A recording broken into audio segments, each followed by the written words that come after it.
Hello students, कैसे हैं आप सब। तो अब हम करेंगे H TET previous year questions, वो भी हिंदी के 2018 के मैं यहाँ आपको करा रही हूँ। 19, 20, 21, 23 एंड 23 तक 5 सालों के मैं आपको करा चुकी हूँ। तो अभी आप 2024 या 25 के एग्ज़ाम देने जा रहे हैं एच टेट का, तो यहाँ से आप तैयारी कीजिए। ये एच टेट पीजीटी के हैं। ये जो क्वेश्चन है ये एच टेट पीजीटी के प्रीवियस ईयर क्वेश्चन है। लेकिन अगर आप टीजीटी या फिर आप पीआरटी की तैयारी कर रहे हैं तो भी यहाँ से आपको हेल्प मिल जाएगी। अगर आप सीटी या सीटेट की भी तैयारी कर रहे हैं तो भी उनमें आपके लिए ये बहुत हेल्पफुल है। तो चलिए स्टार्ट करते हैं। इसकी प्लेलिस्ट भी अवेलेबल है जिसका नाम है H TET previous year questions for 2024। ठीक है, तो आप वहाँ से ये बाकी की जो मैंने बनाई है क्वेश्चन आंसर की जो सीरीज़ है वहाँ से देख सकते हैं। तो 31 से 45 तक हम क्वेश्चन आंसर करेंगे। 15 क्वेश्चन पूछे जाते हैं, आप सबको पता ही होगा। तो चलिए, हम सफ़र एक दूसरे को समझ लें तो जीवन आसान हो जाएगा। उक्त वाक्य किस काल से संबंधित है।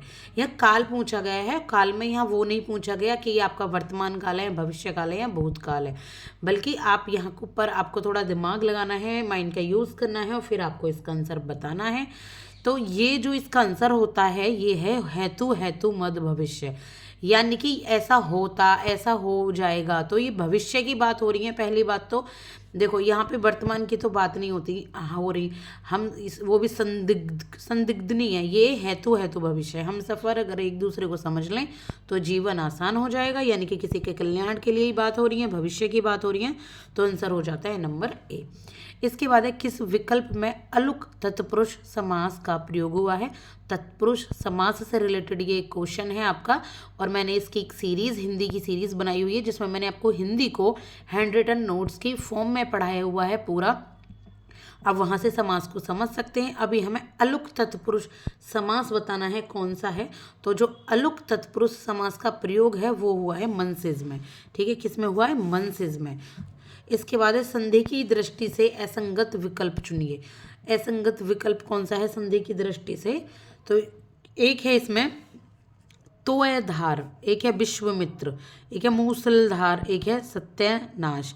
तो ये तीनों ही सही है। जो गलत है ये है तोयधार का तोयाधार नहीं होता, ये गलत है। मैं समझ सकती हूँ थोड़े से ना डिफ़िकल्ट क्वेश्चंस हैं, लेकिन आपको अगर आप प्रैक्टिस करेंगे, यहाँ से आइडिया लेंगे तो आपको फिर भी थोड़ा सा आइडिया लग जाएगा।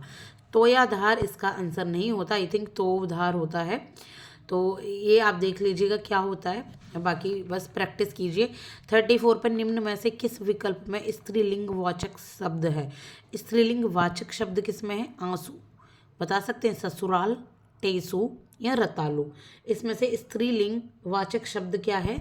तो ये जो इसका आंसर निकलेगा ये है ससुराल। ठीक है, क्या है, ससुराल। आंसू आ गए पर रतालू खा लिया, रतालू एक आलू की तरह सब्जी। टेसू, ससुराल क्या है, ये स्त्रीवाचक शब्द है। इसके बाद है यह बालिका फूल से भी कोमल है। उक्त वाक्य विशेषण की दृष्टि से किस अवस्था का है। फूल से भी कोमल है, यानी कि फूल से भी ज़्यादा कोमल है। तो ये तो बहुत इजी क्वेश्चन है। 3 अवस्था होती है, मूला, उत्तरा और उत्तमा। जैसे इंग्लिश में होती है ना आपकी degree, positive degree, comparative degree, superlative degree, same वैसे ही है। तो इसको फूल से आपका किया गया है, इसको यहाँ पर कंपटीशन हुआ है एक तरीके से। तो इसका आंसर हो जाएगा नंबर बी। ठीक है, उत्तरावस्था है, फूल से भी कोमल। ये नहीं कहा है कि बालिका सबसे कोमल है या बालिका कोमल, बालिका फूल से कोमल है। तो किसी के साथ जब यहाँ कंपैरिजन किया जाए तो उत्तरावस्था होती है, यानी कि पहले से उत्तम। प्रत्यय की दृष्टि से असंगत विकल्प चुनिए। तो प्रत्यय की दृष्टि से देखना है जिसमें इस प्रत्यय की ज़रूरत नहीं है या गलत रूप से आ गया है। ये क्वेश्चन वैसे मेरे हिसाब से कई बार पूछा गया है। तो निपुण्य का यही है नैपुण्य, ईश्वरीय का ऐश्वर्य ही है, भगिनीय का भागिनीय नहीं है, ये आपका गलत हो जाता है। संगत है, विशिष्टीय का वे वैशिष्ट्य। ठीक है, तो ये आंसर गलत है और ये कई बार पूछा जा चुका है, ये रिपीटेड क्वेश्चन है। इसके बाद विशेषण पदों के विकारक तत्व कौन से हैं। विशेषण पदों के विकारक तत्व, ठीक है, जो विशेषण पद होते हैं विकारक। तो इसमें देखिए विकारक तत्व कौन से हमें ये बताने, इसमें लिंग और वचन। ठीक है, ये लिंग और जो वचन है ये एक साथ नहीं आते, ये तो ये विशेषण पद में तो ये विकारक है। इसके बाद है एक वचन से बहुवचन बने शब्दों में असंगत को छांटिए। अब एक वचन से बहुवचन बने, हमें छांटना है कौन सा इसमें गलत है। डाकुओं ने घर को लूटा, तो ये तो सही बन रहा है। बधुएं आई, बरबधुएं। तरबूजों को यहाँ लाओ, तरबूजों, मेरे हिसाब से ये नहीं हो तो भालुओं का खेल देखा हमने, भालुओं का खेल, भालू तरबूज, इन दोनों में लग रहा है ना कन्फ्यूज़न कौन सा है। तो बताइए आप कौन सा है। आंसर है इसका नंबर बी, तरबूजों। ठीक है, तरबूजों नहीं होता बहुवचन, तरबूज ही होता है, तरबूजे हों। ठीक है, इसके बाद है 39, दैट इज शब्दकोश में शब्दानुक्रम की दृष्टि से निम्न में से सही आरोही क्रम वाला विकल्प है। सही आरोही क्रम वाला शब्दकोश के अकॉर्डिंग, जैसे पहले आता ना ए, फिर ए के बाद आ ई का खा गा, तो इनमें से कौन सा आरोही क्रम यानी कि सही क्रम में लगेगा। पहले वो आएगा जो वर्णमाला में पहले आता है। जैसे पहले का आता है, का के बाद क्या आता है, खा आता है, खा के बाद गा आता है, उस हिसाब से हमें यहाँ छांटना है। तो इसका जो आंसर हो जाता है वो है ये नंबर सी। ये देखो, छा तो बाद में आता है ना, का के, ला भी बाद में ही आता है, लेकिन माँ पहले आ जाता है। तो क्या हो जाता है आंसर, ये वाला क्रम, क्लांति, क्लिष्ट, क्षण। तुम यहीं से भी इनको देख सकते हैं। इसके बाद है करण कारक युक्त वाक्य चुनिए। तो करण कारक युक्त वाक्य कौन सा होता है, ये है कानों सुनी बात सत्य होती है। ठीक है, ये जो है ये करण कारक है, कानों सुनी बात सत्य होती है।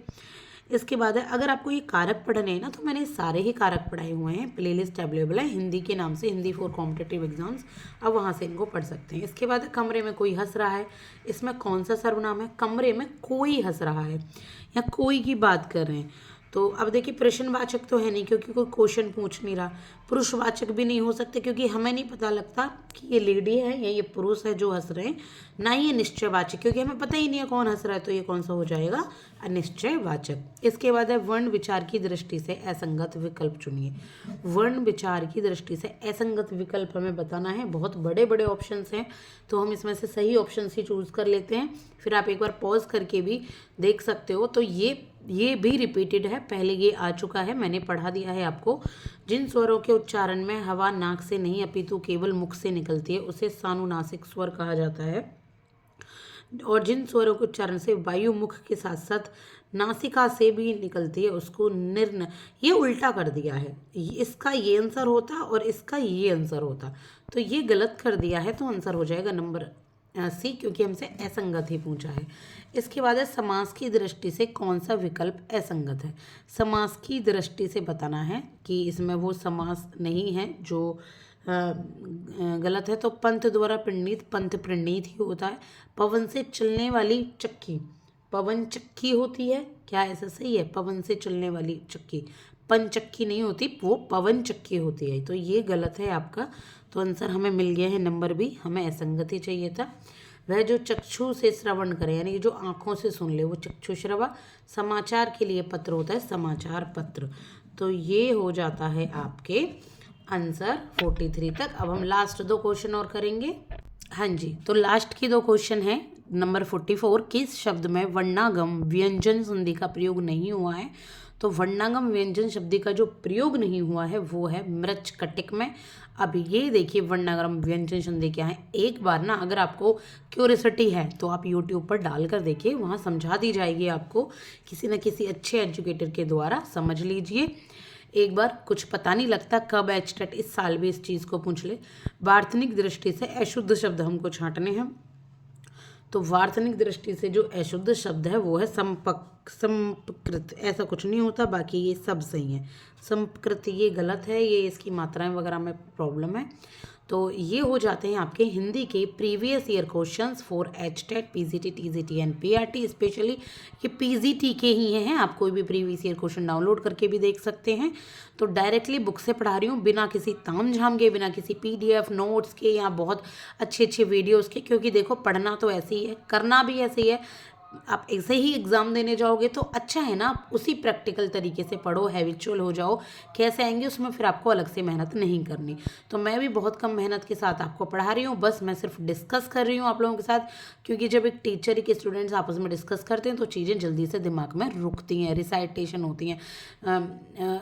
तो आपको मैं ये कहूँगी, अगर आपने चैनल को सब्सक्राइब नहीं किया है तो प्लीज़ कर लो, लास्ट में लाइक करो वीडियो को अगर पसंद आ रही है, और इससे नेक्स्ट ही मैं इंग्लिश 2018 का अभी प्रीवियस ईयर क्वेश्चन आपको लेकर आ रही हूँ, आप उसको भी देखना मत भूलिएगा। प्लेलिस्ट अवेलेबल है एचटेट प्रीवियस ईयर क्वेश्चन 2024 के नाम से। आप वहाँ पर सीडीपी, हिंदी, इंग्लिश और हरियाणा जी के सबके ही पा सकते हैं। बस वहाँ क्वांटिटेटिव एप्टीट्यूड और रीजनिंग के 20 क्वेश्चंस नहीं है, क्योंकि उनकी प्रैक्टिस आपको खुद करनी है। Thank you so much.